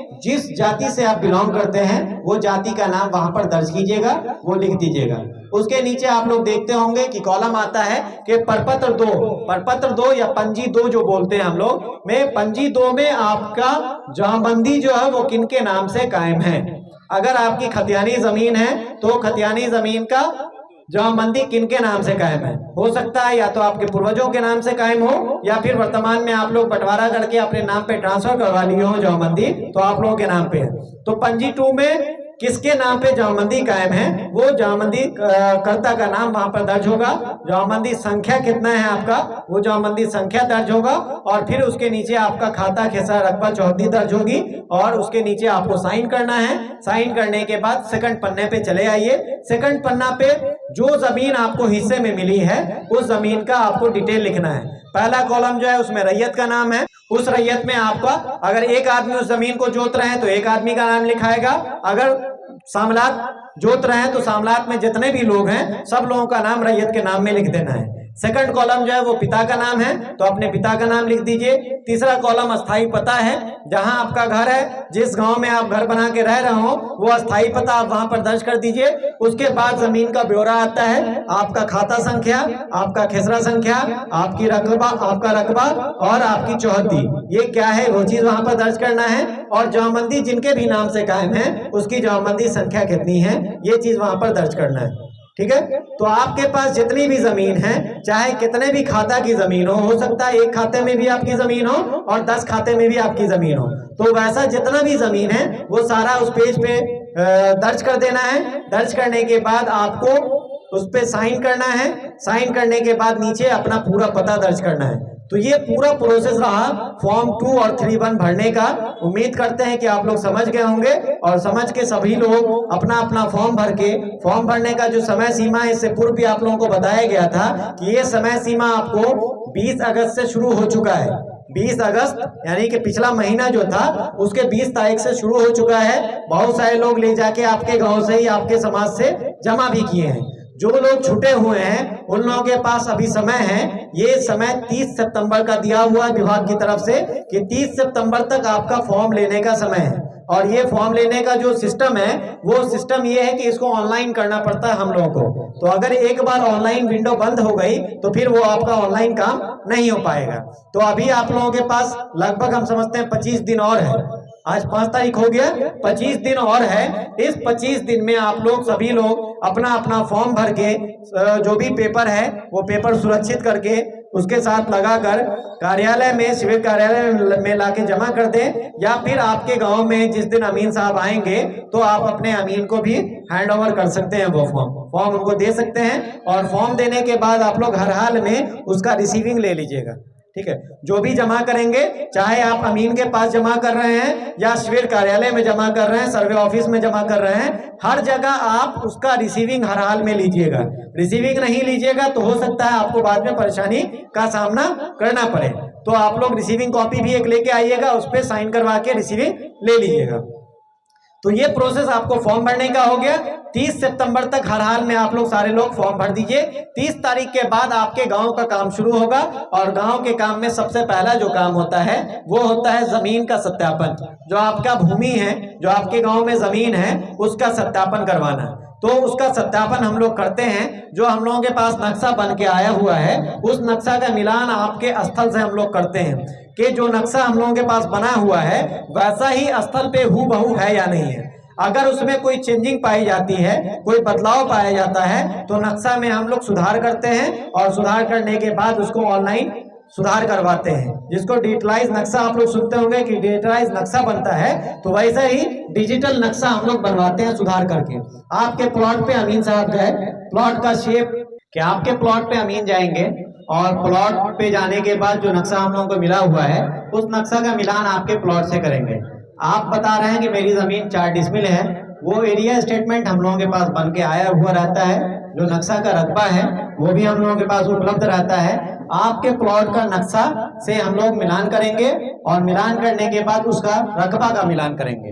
रकबा का मिलान करने के बाद अगर वो बिल्कुल सही बना हुआ है, जो आप बता रहे हैं, जो आपका पेपर है जमीन का, वो पेपर सही बता रहा है। जैसे एग्जांपल के तौर पे हम लेते हैं कि 4 डिसमिल आपका जमीन बता रहा है, आपके पेपर आपके पास जो पेपर है वो भी 4 डिसमिल का है, और करने के क्रम में आपका प्लॉट हम 4 डिसमिल का ही पाए।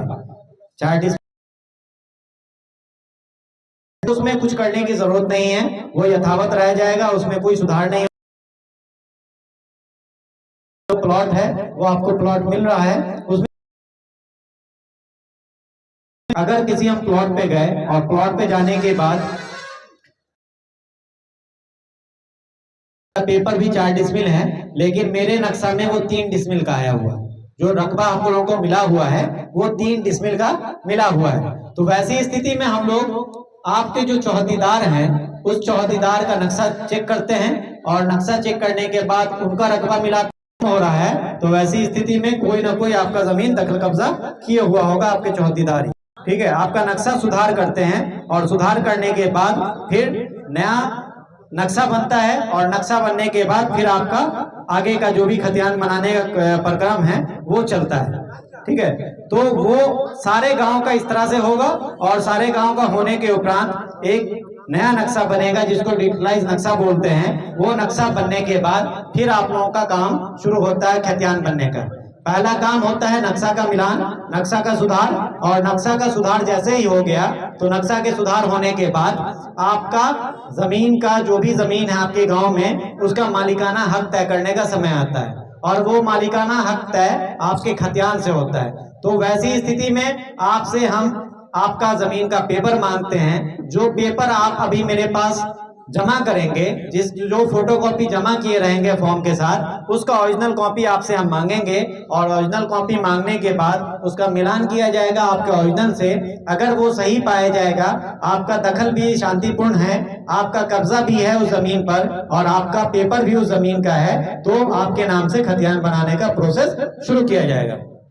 वो खतियान बनाने के प्रोसेस में एक पंजी का इस्तेमाल होता है जिसको याददाश्त पंजी बोलते हैं। उस पे आपका सारा डिटेल दर्ज किया जाएगा। आपको जमीन कैसे प्राप्त हुई, ये पूर्व में किसकी जमीन थी, उससे आपका क्या रिलेशन है, वो सारा उस पे दर्ज किया जाता है, और दर्ज करने के उपरांत आपका उस पे हस्ताक्षर लिया जाता है। सारे लोग ये चीज एकदम ध्यान से सुन लीजिए कि जब खाना पूरी की प्रोसेस शुरू होगी, एक पंजी बनती है जिसको याददाश्त पंजी बोलते हैं। उस पंजी बनाने का प्रोसेस शुरू होगा। उस प्रोसेस को हम लोग खाना पूरी की प्रक्रिया बोलते हैं। तो खाना पूरी की प्रक्रिया जब भी शुरू होगी, आपको आपके जमीन का पेपर लेके बुलाया जाएगा कि ओरिजिनल पेपर आप लेके आइए, उसकी जांच होगी और सत्यापित करके आपका नाम दर्ज किया जाएगा। तो जैसे ही आपका पेपर सत्यापित हो जाता है, सत्यापित होने के बाद आपके नाम पर वो जमीन दर्ज कर दी जाती है रजिस्टर में, तो आप याद से अपना साइन उस रजिस्टर पे कर दीजिएगा। वो साइन करने से ये साबित हो गया कि आपके पेपर का सत्यापन आपके स्तर से करवा दिया गया है। अगर आप साइन छोड़ देंगे तो साइन छूटने का मतलब ये है कि आपके पेपर का सत्यापन, आपका जो प्रमाण है उसका सत्यापन आपके स्तर से नहीं करवाया गया है। वो जेरॉक्स कॉपी के आधार पे ही काम अभी चल रहा है। तो जब तक आप सत्यापन नहीं करवाएंगे तब तक उस पर संशय की स्थिति बनी रहेगी, और संशय की स्थिति जब बनती है तो फिर मामला बिगड़ जाता है। तो आप लोग जब भी सत्यापन करवाएंगे, ओरिजिनल पेपर का चेक करवाएंगे, तो चेक करवाने के बाद अमीन साहब को बोलिएगा कि आप मेरा हस्ताक्षर उस पंजी पे ले लीजिए। और हस्ताक्षर जैसे ही आप कर दिए तो फिर वहां से आपका काम खत्म हो जाता है। फिर कार्यालय स्तर का काम चलता है, उसकी जांच होती है। जांच होने के उपरांत अगर सही पाया जाता है तो आपके नाम से खतियान का पर्चा बनता है। खतियान जो बनता है, खतियान फाइनल बनने से पहले 3 बार उसका पर्चा बनता है। वो पर्चा इसलिए बनता है कि आप उसको देख के ये सुनिश्चित हो लें कि जो खतियान का पर्चा बना है, जो हम लोग कोशिश कर रहे हैं खतियान बनाने का, वो बिल्कुल सही बना हुआ है या नहीं। आपके नाम में, आपके पिताजी में के नाम में, आपकी जाति में, या आपका मोबाइल नंबर, आधार नंबर, या फिर आपका खाता खेसरा जो भी है, वो टाइप करने में कुछ मिस्टेक हो गया है या कुछ गलती हो गई है, वो देख के आप सुनिश्चित हो लें कि ये बिल्कुल सही है या नहीं। तो वो जांच करने के लिए 3 बार पर्चा बनता है, और तीनों बार वो पर्चा आम ग्रामीणों को, आम रैयतों को, आम किसानों को उपलब्ध करवाया जाता है। आप लोग वहां से देख के संतुष्ट हो लेंगे। 100% अगर संतुष्ट हो लेते हैं, उसमें कोई कमी नहीं पाई जाएगी, तब जाके तीसरे चरण में फाइनल खतियान का प्रकाशन होता है। खतियान तब बनता है, खतियान अभी नहीं बन रहा है। अभी खतियान का रफ कॉपी बनेगा। 3 बार आप लोगों को रफ कॉपी मिलेगी, चौथी बार में उसका जाके खतियान फाइनल बनेगा। ठीक है, तो वहां से आप लोग देख के सत्यापित हो सकते हैं। तो पहला चरण जो है वो खतियान बनाने का है कि जैसे ही आप पर्चा अपने रजिस्टर पे साइन कर दिए, साइन करने के बाद उसका जांच पड़ताल होता है। जांच पड़ताल होने के बाद फिर उस पे ऑनलाइन अपलोडिंग चलती है। ऑनलाइन अपलोडिंग के बाद उसका पर्चा निर्गत होता है, और पर्चा निर्गत होने के बाद आपके गांव में, आपके समाज में ऐसे ही आम सभा लगाकर आम ग्रामीणों के बीच उसका वितरण किया जाता है, बांटा जाता है। जिनके नाम से खतियान बनेगा वो सारे लोगों के नाम पर उसका वितरण किया जाएगा। पर्चा आप लोगों को दिया जाएगा कि आप लोग पर्चा देख के सुनिश्चित हो लें कि ये जो पर्चा बना है, जो खतियान का पर्चा बना है, ये बिल्कुल सही बना है या नहीं बना। तो वो देख के आप सुनिश्चित हो लेंगे। सुनिश्चित होने के बाद अगर वो सही रहेगा तब तो कोई दिक्कत ही नहीं है। 99% चांस है कि वो सही रहेगा। 1% विसंगति होने का चांस बनता है, गलती होने का चांस बनता है। मनुष्य से भी गलती होती है, टाइपिंग मिस्टेक होती है, तो 1% चांस ऐसा बनता है कि उसमें गलती हो सके। तो अगर वैसी कोई गलती है या कोई छूट गए हैं तो उन लोगों को ऑप्शन दिया जाएगा, 3 बार चांस दिया जाएगा सुधार का। तो 3 बार सुधार का ऑप्शन दिया जाता है। पहला सुधार का जो चांस दिया जाता है वो 15 दिन का दिया जाता है। दूसरा सुधार का जो ऑप्शन दिया जाता है वो 30 दिन का दिया जाता है, और तीसरा सुधार का जो ऑप्शन दिया जाता है वो 90 दिन का दिया जाता है। पहला 15 दिन, दूसरा 30 दिन यानी कि 1 महीना, और तीसरा 90 दिन यानी कि 3 महीना। इस तीनों मौका का फायदा उठाकर अगर किन्हीं का कुछ गलती हो गया होगा, पर्चा में कुछ छूट गया होगा, तो वो सारे लोग इस तीनों का फायदा उठाकर उस खतियान में सुधार करवा सकते हैं। अगर इस तीनों का फायदा नहीं उठा पाए, इस तीनों चांस का फायदा नहीं उठा पाए, और अभी जो सर्वे का प्रोग्राम चल रहा है इसमें भी आप उपस्थित नहीं हो पाए, तो वैसी स्थिति में फिर आपके नाम पे खतियान जो फाइनल बन के आ जाएगा, तब आपको कोर्ट का सहारा लेना पड़ेगा उसमें सुधार करवाने के लिए। उसके अलावा कोई जगह ऐसा नहीं है जहां से वो सुधार हो जाए। तो आप लोगों से हम लास्टली यही अपील करेंगे कि सारे लोग ये जो जमीन सर्वे का काम चल रहा है इसमें पूरी तरह से अपनी सहभागिता सुनिश्चित करें, किसी के भरोसे नहीं बैठे। बहुत सारे लोग आपके समाज में, अब जब कोई काम शुरू होता है, खास करके ये जमीन के मामले में हम बता दें कि जमीन का जब भी सर्वे कहीं भी शुरू होता है तो आपके ही समाज के कुछ लोग दलाल बन के खड़े हो जाते हैं। वो आपको ये बोलेंगे कि लाइए ना, हम आपका काम करवा देंगे, ऐसे करवा देंगे, वैसे करवा देंगे, मेरी पहचान सर से है, ठीक है। तो वैसे लोगों के बहकावे में बिल्कुल नहीं आना है, किसी भी दलाल के चक्कर में आपको नहीं पड़ना है। आपको जो भी काम है, जैसा भी मामला है, या तो आपके गांव के जो अमीन हैं आप उनसे संपर्क कीजिए, उनसे बात कीजिए, जो परेशानी है उनको बताइए। अगर आप उनसे संतुष्ट नहीं हो पाते हैं, आपको लगता है कि आपकी परेशानी वो दूर नहीं कर पा रहे हैं, तो आप कभी भी हमको संपर्क कर सकते हैं। शिविर कार्यालय में आपके हमसे मिल सकते हैं, नहीं तो हम गांव भी ऐसे विजिट करते रहेंगे।